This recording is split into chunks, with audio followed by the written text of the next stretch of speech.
Bam. So, this is the new monthly card, Altamir Dragon Knight. So, what exactly does this card do? Why is it good? What decks are going to play it? I guess I'll start off by saying I do actually believe this card is not bad. I think it is a pretty decent card.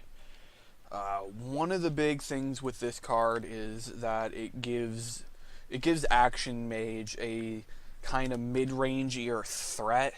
It's not really just Action Mage. It's any mid-range mage deck and Tribunal deck. It gives them something to do. One of the problems you find, it's worth noting, the most important thing is that this is a 3-drop slot. Mage in general has a pretty significant lacking of good creatures in the 3-drop slot. Most of the time the 3-drop slot is reserved to some particular card that serves a particular purpose, while this is just an effective creature to have out at the 3 Magicka slot. So, like, for example, I used to play a lot of Prophecy Mage. Prophecy Mage was basically running Camelorn Hero and Camelorn Sentinel at this slot. There really weren't a lot of good cards to play at the 3-drop. Even if you look at the willpower cards, the cards you'll see an aggro deck will play Eastmarch Crusader, more controlling deck will play Grizzly Gourmet, a token deck will play Pitline, but you don't really have much for a lot of these more mid-range decks. That's kind of where this card fits in. So, in looking at this card, I'm not sure how much of an impact this is going to make in the fact that no one plays Mage right now. Mage is not a very good deck.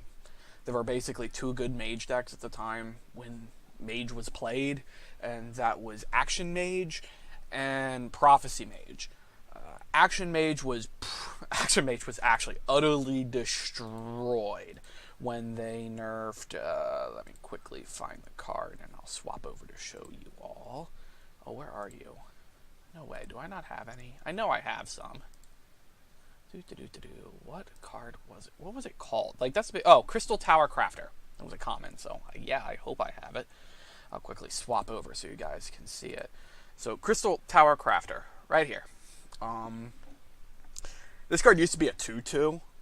And they nerfed it down to a 1/1 because this card got out of control really fast in a lot of games. It was one of the cards that made Action Mage really good. So, going back to the new one, what did they change? Well, now the card is a 3/2 for 3, but it only gets +2/+2 at the end of turn if you played an action. It's also worth noting it's end of your turn. So if you Prophecy in action, you do not get that bonus.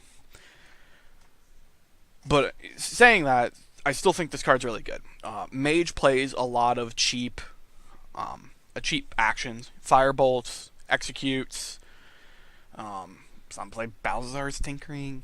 There's plenty of cheap actions that even a mid-range or even a control deck will play in Mage.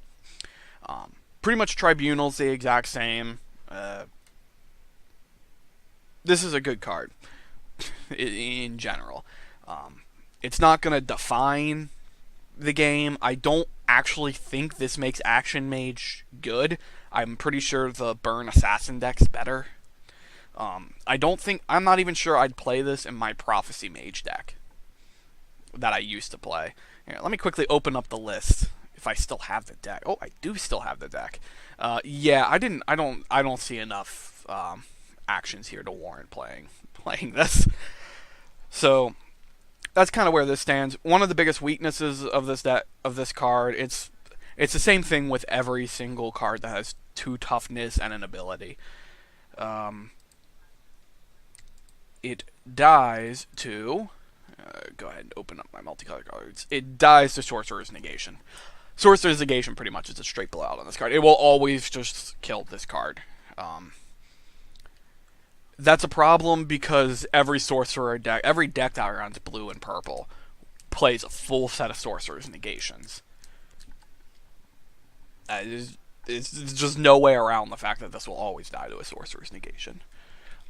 But, as I said, you probably will play this in pretty much any mid-rangey or action, if you're going to play action, mage deck. So yeah, it's good.